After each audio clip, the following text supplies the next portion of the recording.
අපි හැමෝගෙම හීනේ ඉක්මනින්ම ධනවත් වෙලා ගොඩක් සැපවත් ජීවිතයක් ගත කරන්න.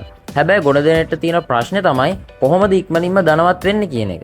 ඉක්මනින්ම ධනවත් වෙන්න නම් ඉතින් කෙටි පාරවල් නැහැ. හැබැයි ඔයාට මෙන්න මේ බිස්නස් වලින් එකක් කළොත් නම් බොහොම ඉක්මනට ධනවතෙක් වෙන්න පුළුවන්. හරි, අපි ඉක්මනටම බලමු මොනවද මේ බිස්නස් කියලා. අංක 1. දේපල වෙළඳාම. දේපල වෙළඳාම කියන්නේ හැම කාලෙකම කෝටිපතියන් බිහි කරන සුපිරිම ව්‍යාපාරයක්. කවමදාක්වත් මේ බිස්නස් එකට තියෙන ඉල්ලුම සහ වටිනාකම නම් අඩු වෙන්නේ නැහැ. දැන් ඉතින් කලබල වෙන්න එපා. අනේ මල් ළඟ සල්ලි නැහැ, මං කොහොමද දේපල වෙළඳාමේ බිස්නස් එකක් පටන් ගන්න කියලා. මේ බිස්නස් එක හිතන තරම් අමාරු නෑ. ඒ වගේම පොඩි දැනකින් පටන් ගන්නත් පුළුවන්. අපි ඉස්සෙල්ලාම බලමු මොකද්ද මේ දේපල වෙළඳාම කියන්නේ කියලා. දේපල වෙළඳාම කියන්නේ සරලවම ගෙයක් ඉඩමක් වගේ දේපලක් මිලදී ගැනීම, විකිණීම සහ කුලියට ලබා දීම, කළමනාකරණය කිරීම වගේ දේවල් වලට. ඒ වගේම බ්‍රෝකර් කෙනෙක් විදිහට ඉඩම් හා නිවාස විකුණලා කමිෂන් එකක් ලබා ගැනීම වගේ දේවලුත් මේකට අයත් වෙනවා. ඉතින් ලොකු ලාභ ප්‍රතිශතයක් තියාගන්න පුළුවන් මේ ව්‍යාපාරය අතීතයේ ඉඳලම දල ඇත්තු වගේ ධනවත්තු බිහි කරපු සුපිරිම ව්‍යාපාරයක්. අපි දැන් බලමු කුඩා පරිමාණයෙන් මෙන්න මේ දේපල වෙළඳාම කියන බිස්නස් එකට ඇතුල් වෙන්නේ කොහොමද කියලා. උනන්දුවක් සහ ආසාවක් තියෙනවා නම් ඕනම කෙනෙක්ට මේ වැඩේ බින්දුවේ ඉඳලා පටන්ගෙන ඉක්මනටම කෝටිපතියෙක් වෙන්න පුළුවන්. ඔයාට පුළුවන් බ්‍රෝකර් කෙනෙක් විදිහට මේ ශේෂ්ත්‍රයට ලේසියෙන්ම ඇතුල් වෙන්න. ඔයාට බ්‍රෝකර් කෙනෙක් විදිහට වැඩ කරන්න ඕන වෙන්නේ ෆෝන් එකක් විතරයි. ඔයාට තියෙන්නේ ඉඩම් හා නිවාස විකුණන්න ඉන්න මිනිස්සු හොයාගෙන ගිහිල්ලා ඒගොල්ලන්ගේ ඉඩම් හා නිවාසවල තොරතුරු අරගෙන ඒවා ගන්න බලාපොරොත්තු වෙන ගැනුම්කරුවන් අඳුන්වලා දීලා මේ ඉඩම් හා නිවාස විකුණලා කමිෂන් එකක් අරගන්න එකයි. සාමාන්‍යයෙන් ඔයා විකුණලා දෙන දේපලවල වටිනාකම අනුව 2% ඉඳලා 5% දක්වා කමිෂන් එකක් ඔයාට ගන්න පුළුවන්. ඉතින් ඔයා හිතන්නකෝ රුපියල් ලක්ෂ 50ක් වටින ගෙයක් හරි ඉඩමක් හරි ඔයා විකුණලා දුන්නොත් ඔයාට නිකම්ම රුපියල් 1,50,000ක ලාභයක් හම්බ වෙනවා. ඉතින් මේ විදිහට ඔයා මාසෙකට ගෙවල් 5ක් විතර වික්කොත් ඔයා මිලියනපතියෙක්. ඇත්තරම මේ බිස්නස් එක කරන්න ඕන වෙන්නේ හොඳ අලෙවිකරණ හැකියාවක් විතරයි. ඔයා පොඩියට හරි මේ ෆීල්ඩ් එකට ආවොත් ඔයාගේ උත්සාහය සහ කැපවීම මත ඉක්මනින්ම කෝටිපතියෙක් වෙන්න පුළුවන්. දැන් ඉතින් කියන්න එපා අනේ අපිට මාකටිං කරන්න බෑනේ, අපි කොහොමද ඕවා විකුණන්නේ කියලා. හැමදේම නැහැයි බෑයි කියන්නේ නැතුව අලෙවිකරණ හැකියාවත් ඉගෙන ගන්න උත්සාහ කරන්න. ඒක ඔයා මොන වර්ගයේ බිස්නස් එකක් කළත් ගොඩක් වැදගත් වෙන හැකියාවක්. අංක 2. Digital business. අද කාලේ ගොඩක් දෙනා බින්දුවේ ඉඳලා පටන්ගෙන මිලියනපතියන් වෙන තවත් ලේසි ක්‍රමයක් තමයි මෙන්න මේ ඩිජිටල් බිස්නස් කියන එක. ෆෝන් එකක් නැත්නම් ලැප්ටොප් එකකින් පටන් අරන් දැවැන්ත සමාගමක් දක්වාම මේ ව්‍යාපාරය ඔයාට දියුණු කරන්න පුළුවන්. අපි බලමු මොනවද මේ ඩිජිටල් බිස්නස් කියන්නේ කියලා. ඩිජිටල් බිස්නස් කියන්නේ ඔන්ලයින් විදියට අන්තර්ජාලය හරහා ඩිජිටල් ප්‍රොඩක්ට් හෝ සේවාවන් විකුණලා මුදල් හම්බ කරන එකට. ඉතින් මේ ඩිජිටල් බිස්නස් වලට උදාහරණ මොනවද කියලා දැන් බලමු. Online services, social media marketing, graphic design, video editing, website building වගේ භෞතිකව නැතුව ඩිජිටල් විදිහට සේවා සපයන ව්‍යාපාර ඔන්ලයින් සර්විසස් විදිහට ගන්න පුළුවන්. ඩිජිටල් ප්‍රොඩක්ට්ස් කියන්නේ භෞතික නොවන ඔන්ලයින් ටූල්ස්, ඔන්ලයින් කෝසස්, ඊබුක්ස් වගේ දේවල් වලට. මේ වගේ විශේෂත්වය වන්නේ මේවා කිසිම දෙයක් අපිට අතින් අල්ලලා බලන්න බෑ. හැබැයි මේවත් නිෂ්පාදනම තමයි. ඒ හින්දා මේවට ඩිජිටල් ප්‍රොඩක්ට්ස් කියලා තමයි කියන්නේ. Affiliate marketing.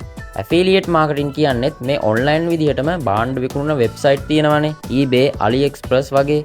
ඉතින් මෙන්න මේ වෙබ්සයිට් වල නිෂ්පාදන ඔයා වෙන ප්ලැට්ෆෝම් වල ප්‍රොමෝට් කරලා විකුණලා දීලා ඒ වගේම කමිෂන් එකක් ගන්න බිස්නස් එකක් තමයි මේ ඇෆිලියේට් මාකටිං කියන්නේ.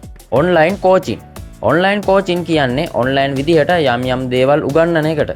උදාහරණයක් විදිහට ඔන්ලයින් විදිහට වෘත්තීයමය හැකියාවන්, ව්‍යාපාරික දැනුම, භාෂාවන්, ෆිට්නස්, යෝගා වගේ දේවල් උගන්වලා ඒකෙන් මුදලක් විපැයීම තමයි මේ ඔන්ලයින් කෝචින් කියන්නේ. අද වෙනකොට ගොඩක් ජනප්‍රිය ව්‍යාපාරයක් තමයි මේ ඔන්ලයින් කෝචින් කියන්නේ.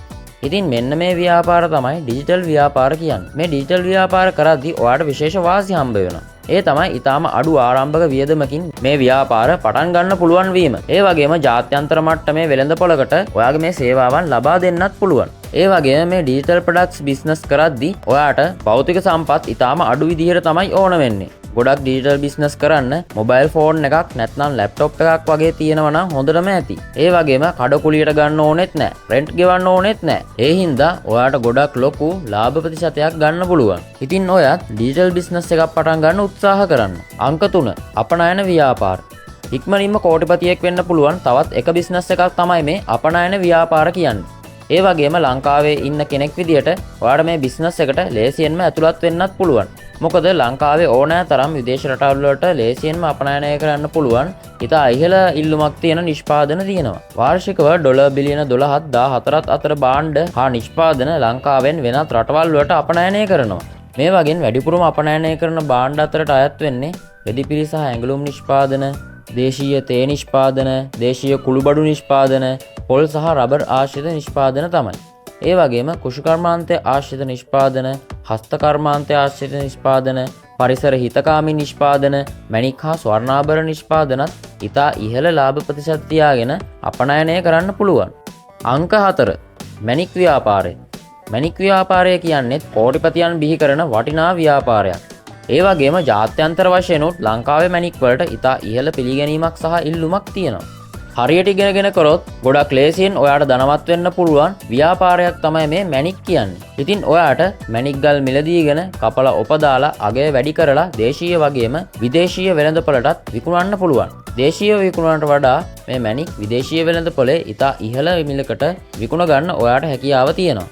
අද වෙනකොට ගොඩක් දෙනා කුඩා පරිමාණයෙන් පවා පටන් අරන් මේ මැණික් ව්‍යාපාරය කරන්න යනවා. මැණික් බිස්නස් එකේ තියෙන වටිනාකම වෙන්නේ සල්ලි නැතත් ඔයාට මැණික් ගැන හොඳ දැනුමක් තියෙනවා නම් පොඩි තැනේ ඉඳලා ඊටාම ඉක්මනට දියුණු වෙන්න පුළුවන්. මැණික් ව්‍යාපාරයක් පටන් ගන්නවා නම් මුලින්ම මැණික් ගැන හොඳට ඉගෙන ගන්න ඕනේ.